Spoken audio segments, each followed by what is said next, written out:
Oke, assalamualaikum warahmatullahi wabarakatuh.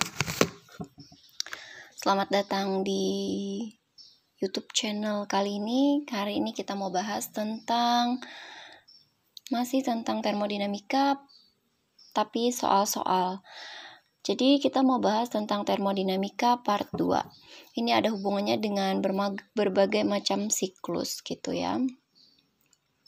Jadi soal yang pertama akan dimulai. Kita mulai soal pertama. Ini soal pertama tentang grafik PV dari sebuah siklus Carnot terlihat seperti gambar berikut. Jadi ini ada grafiknya, grafik siklus A, B, C, D.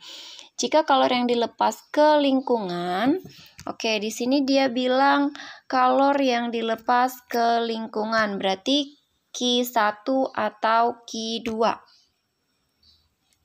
Itu dulu yang harus dipahami. Jika kalor melepas ke lingkungan, maka dia adalah Q2. Q2-nya berarti 3000 Joule. Nah, di sini diketahui T1 nih ya.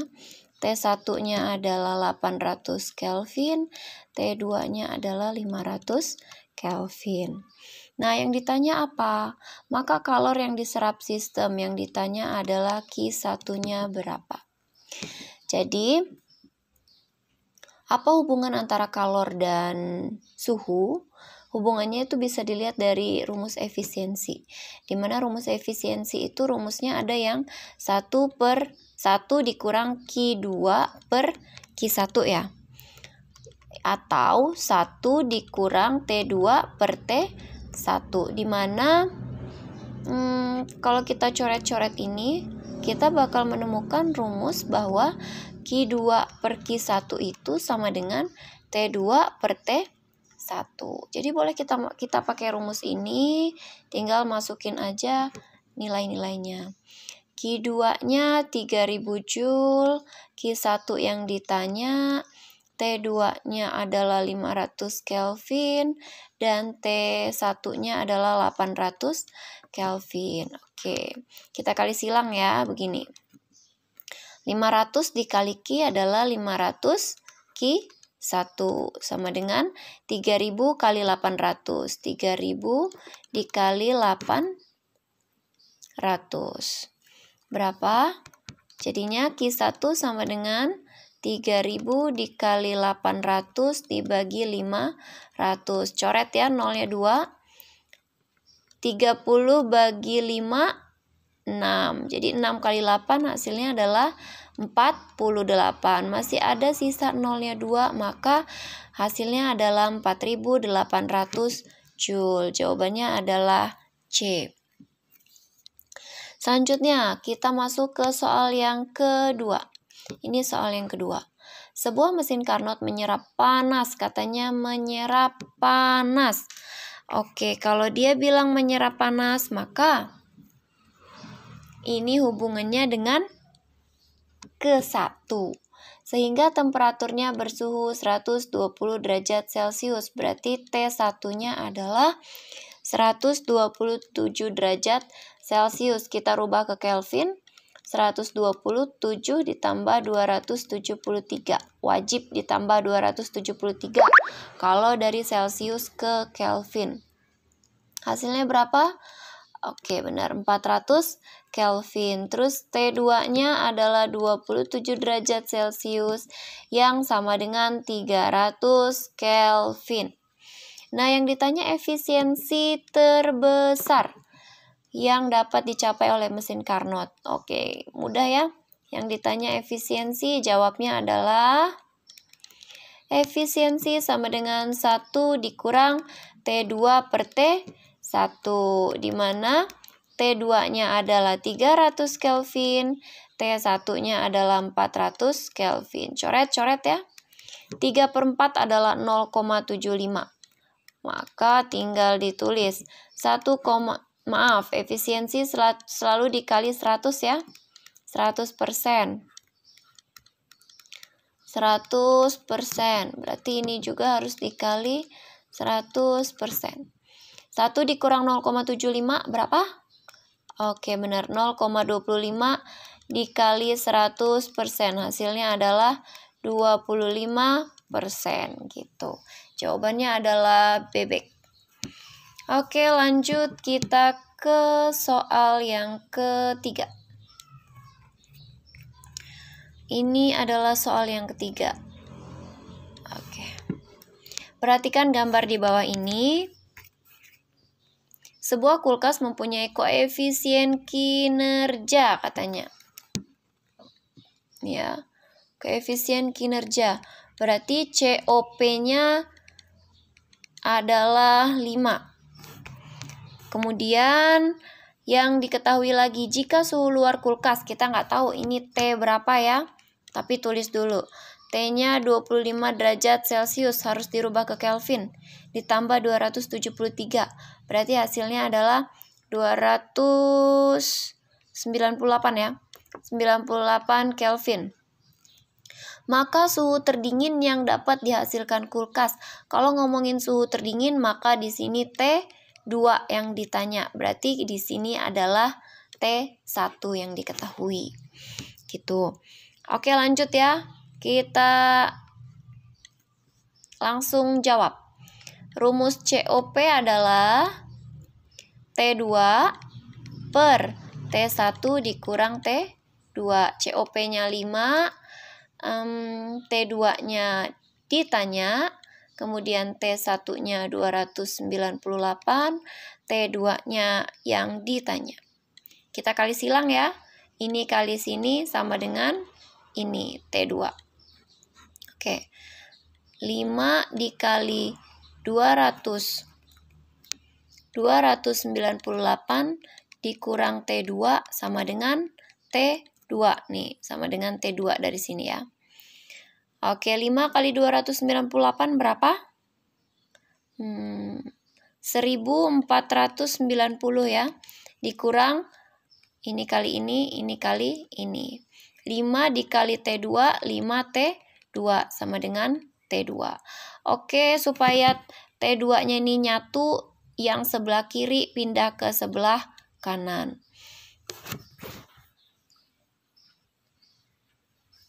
Kalau pindah ke sebelah kanan, yang darinya minus, min 5T2, maka jadinya plus. Berarti 1490 sama dengan T2 ditambah 5T2.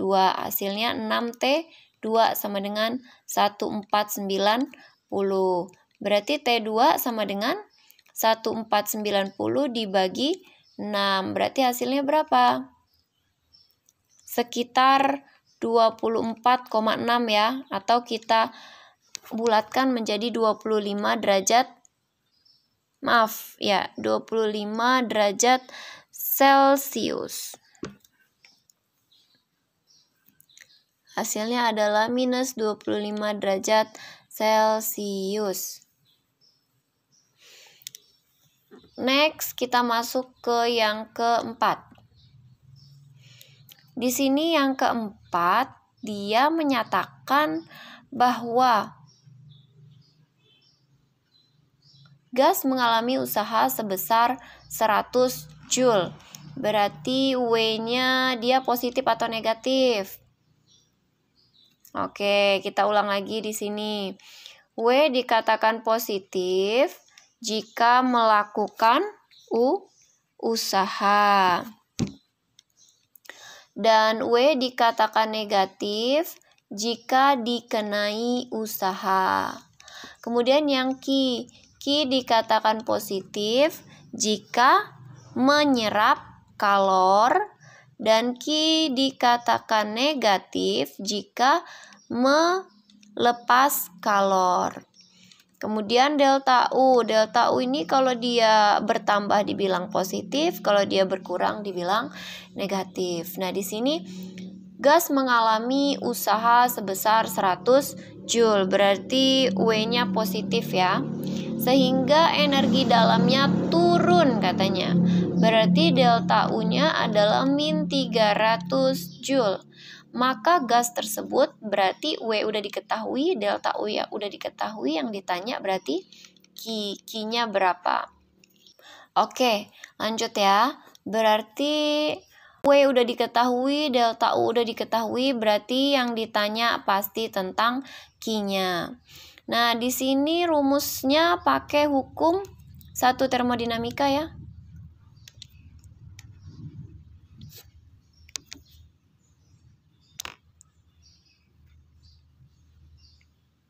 Adalah Q sama dengan delta U plus W. Delta U-nya bernilai minus 300 dan W-nya adalah 100. Sehingga jawabannya adalah minus 200. Kalau ditanya berapa besar kalornya, besar kalornya adalah sebanyak 200 Joule. Masalahnya di sini adalah apakah kalor ini melepas atau menyerap kalor dapat ditentukan dengan nilai plus atau minus. Di sini nilainya minus, berarti dia melepas kalor. Oke, berarti jawaban yang benar adalah yang E. Yang B ini salah karena dia menyerap kalor. Selanjutnya kita ke soal yang kelima. Nah, di soal yang kelima ini dia menanyakan tentang proses BCDAB secara berturut-turut. Oke, kita mulai dari B ke C. B ke C ini prosesnya adalah P-nya tetap, berarti BC ini isobarik. Kemudian ini agak terjal ya, CD dan AB ini, maka dia proses adiabatik. Ini juga proses adiabatik. Sedangkan dari D ke A ini dia mengalami volume konstan, berarti dia mengalami isochorik. Kalau ditanya proses B ke C, ke D, ke A, ke B lagi, maka urutannya adalah isobarik, adiabatik, isochorik, adiabatik. Oke teman-teman, sekian penjelasan singkat tentang soal-soal mengenai termodinamika part 2. Semoga ilmunya berkah, semoga dapat membantu kalian dalam menjawab soal-soal tentang termodinamika. Baiklah, saya akhiri. Wassalamualaikum warahmatullahi wabarakatuh.